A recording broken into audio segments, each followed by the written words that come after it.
On tonight's broadcast, Tunisia attacks, almost 20 killed at a museum in the country's capital. Also, park shooting arrests, a community in mourning. I love you, Eric, and I miss you. And justice will be served for you. A suspect arrested and another identified in the killing of Eric Washington.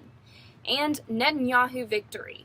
The election for the new Israeli prime minister is over. How Netanyahu reacts to the finishing on top. Carolina News starts now. Live from the capital city. Hello and welcome to Carolina News. I'm Camlyn Moore. Good afternoon. Thanks for joining us. I'm Taylor Herlong. 6 gunmen opened fire at the Bardo Museum in Tunis this afternoon, leaving 19 people dead and 22 injured. Tunisian security forces were able to kill 2 of the attackers and end a hostage situation at the museum. But 3 of the gunmen remain at large. Tunisian Prime Minister Habib Assad suggests the terrorists wanted to hurt Tunisia's economy by going after tourists. Assad did not specify where the attackers came from. 1 person is dead and at least 3 others injured in a series of shootings in Mesa, Arizona. Authorities say the injuries are being treated at 5 or 6 different locations. 3 of the victims were shot in a hotel room where the incident apparently began early this morning. Police say the fatality was at the hotel. 1 victim is a student at the East Valley Institute of Technology, which has been put on lockdown. There was also a carjacking, but the vehicle has been located. Police have blocked off the area and are warning residents to stay away or remain indoors. Officials say the suspect is still at large. There are new developments in the shooting death of teenager at T.S. Martin Park in West Columbia. 1 suspect was charged with first-degree murder, and the arrest warrant is out for another suspect. Meanwhile, the victim's friends and neighbors continue to mourn his death, but they also fear for the safety of their children. Sana Rodriguez has the story. It's been 3 days since the shooting death of 17-year-old Eric Washington. Ana Rodriguez, Carolina News. Police say there was an altercation between Washington and the suspects earlier on Sunday before the shooting. They've released no further information at this time.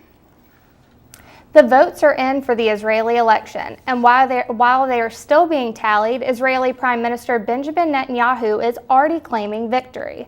Netanyahu's rival Isaac Herzog even called to congratulate him. Netanyahu made a major push, promising that no Palestinian state would be established as long as he kept his office. The right regime is in danger. The Arab voters are coming in huge amounts to the polls. Against all odds, we've achieved this huge victory. The official results for the election are expected to be announced next week. It appears a potentially tainted package was sent to the White House.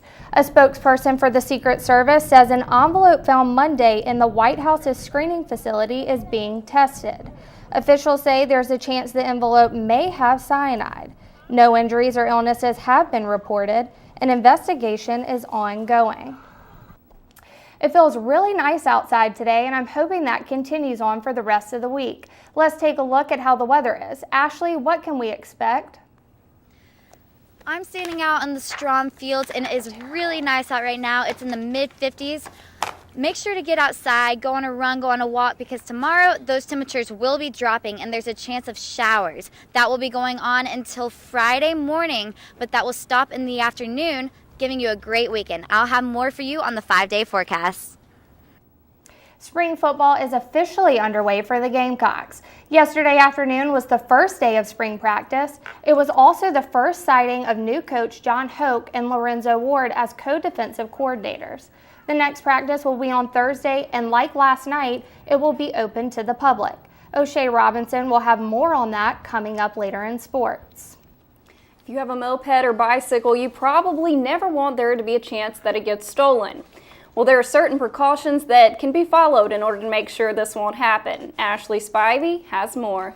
I hear this is one of the best locks to get. Brittany Scala is a student at USC who relies on a moped to get to class. Ashley Spivey, Carolina News. Other ways to prevent your bike or moped from being stolen is to personalize them by engraving your name and always park in a visible spot. USC fraternities are also taking some safety measures while giving to a good cause. The Greek Life Fraternity Council at the university plans to donate $10,000 to help support the Walk a Mile in Her Shoe event. The annual event raises money for survivors of sexual assault and helps to educate community members about preventing sexual violence. The council has partnered with Sexual Trauma Services of the Midlands to receive sexual violence prevention education and learn how to intervene as a bystander. The walk will be held April 15th. Coming up next, spring weather is not the only thing exciting athletes. Now a new season has gym goers cutting their way to their dream body.